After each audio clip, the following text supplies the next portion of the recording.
Welcome back to Citizen Arcane. This is likely going to be grouped into several videos as the topic is just awash in ink of varying levels of reliability and enjoyability.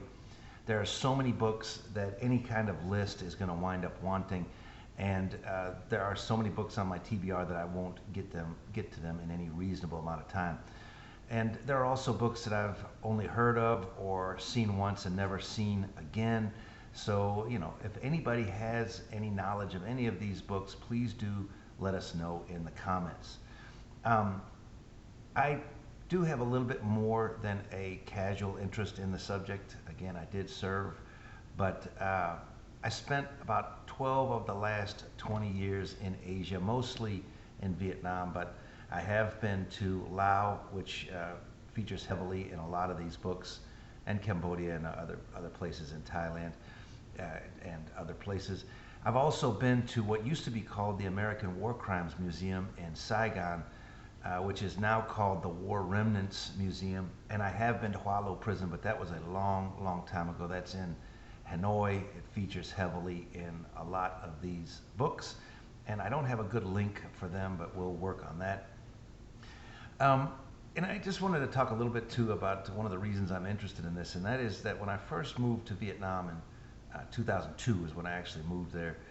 And for really 10 years or more, anytime you would go to the touristy areas, you would run into guys, some of whom were legitimate vets, some of them who were just, for some reason, under the delusion that it would be impressive to tell their war stories there. And there were some real nuts. I did want to just talk about one memorable incident. There's a guy who lived in Vietnam. He passed away in Vietnam. And he had an interesting story that he put into book form. I knew him, and he bought a bar, or he owned a bar off of the alley, what's referred to the alley off of Pham Lao in Saigon. Well, one night, a person that I also knew who taught at the schools, who I think was a complete bullshit artist, happened into this bar, and I was there watching a football game, an American football game, and the two sort of started sparring to the point where I was sort of stuck in the middle of these two old men that I thought might come to blows. It was uncomfortable, it was strange, but it's kind of one of the things that happens. Anyway, let's just go ahead and talk a little bit about some of what we'll be going over in this series of videos. So this one is mostly 5 or so books that have direct first-person accounts of the POW experience, although at least one of them is kind of an as-told to things. And if you do like this kind of content, please do like and subscribe. Every click is appreciated. We are making headway. I do notice in the stats that people are clicking on some of our links in the comments section, which really helps. We appreciate that. And let's just go ahead and talk a little bit about some of the honorable mentions, or an honorable mention. Beyond Survival, Building on the Hard Times, a POW's Inspiring Story. I have not read that one, but it's on my list in large part because somebody else has told me that it contains a lot of perspective that some of the other books don't. And I'll go into that a little bit more later.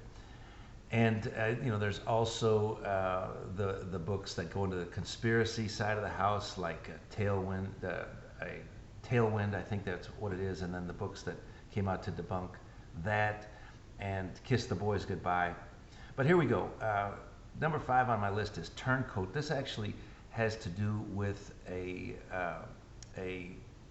soldier who was taken captive in the Korean War and wound up spending 12 years in China. Another one that might be considered more of a defector than a prisoner of war. Of course, number 5 on this list needs to be Conversations with the Enemy, the Bobby Garwood story. He was a major player in the 80s when this was kind of a big thing. There was, again, a cottage industry of people like Bo Grites, who went to Vietnam, Laos, and Cambodia looking for live prisoners of war. And I've done a video before, which I will link to here, about Mohica, which is one of the all-time great conspiracy bullshit stories ever written, that includes Bo Greitz. But Conversations with the Enemy is a strange story. Was he a prisoner? He was a prisoner of war, Bobby Garwood, for at least a time, but then did he defect? And it also goes to that the government of Vietnam probably did keep prisoners of war long after Operation Homecoming. And anyway, so next on my list is Escape from Lao. I really enjoyed this book, and also the strange path Dieter Dingler's life took even before joining the Navy is a testament to just self-determination. He actually joined the Air Force first. He was from Germany, saw the bombing of Dunkirk. Really story. It's a fast read with lots of action, as opposed to some of what is out there now, which spends a lot of the time mostly on what they're doing while in captivity. This one focused on the initial shoot down, his attempt to evade, and then ultimately the successful escape attempt, semi-successful. He made it, but obviously, but some of his compatriots didn't. And then, of course, that was made into the movie with Christian Bale, Rescue Dawn. And next up on my list is going to be The Passing of the Night. This is the most recent one. I'm going to finish it today. On February 12th, 1973, the official return of American prisoners of war from North Vietnamese captivity was Operation Homecoming. No matter what, there is documentation that the Vietnamese kept prisoners of war from the French conflict until at least the time when they, at some points, were commingling with American prisoners of war, whom they did not classify as prisoners of war. They classified as criminals, much as Russia is doing today with, I guess, some American mercenaries. If anybody knows anything more about that, let me know. Please do. Next up, I've got When Hell Was in Session. I read it a long time ago. It was deeply moving. Again, features some of the things that almost all of these accounts feature, which is faith as a mechanism of getting through hard times. And that one, Jeremiah Denton is most well known for having blinked the Morse code for torture. Then we've got In the Mouth of the Cat, which is about Lance Surgeon, published in 1984. A very, very fast read, a good read, but it's a little bit dated in some ways in the way that it reads.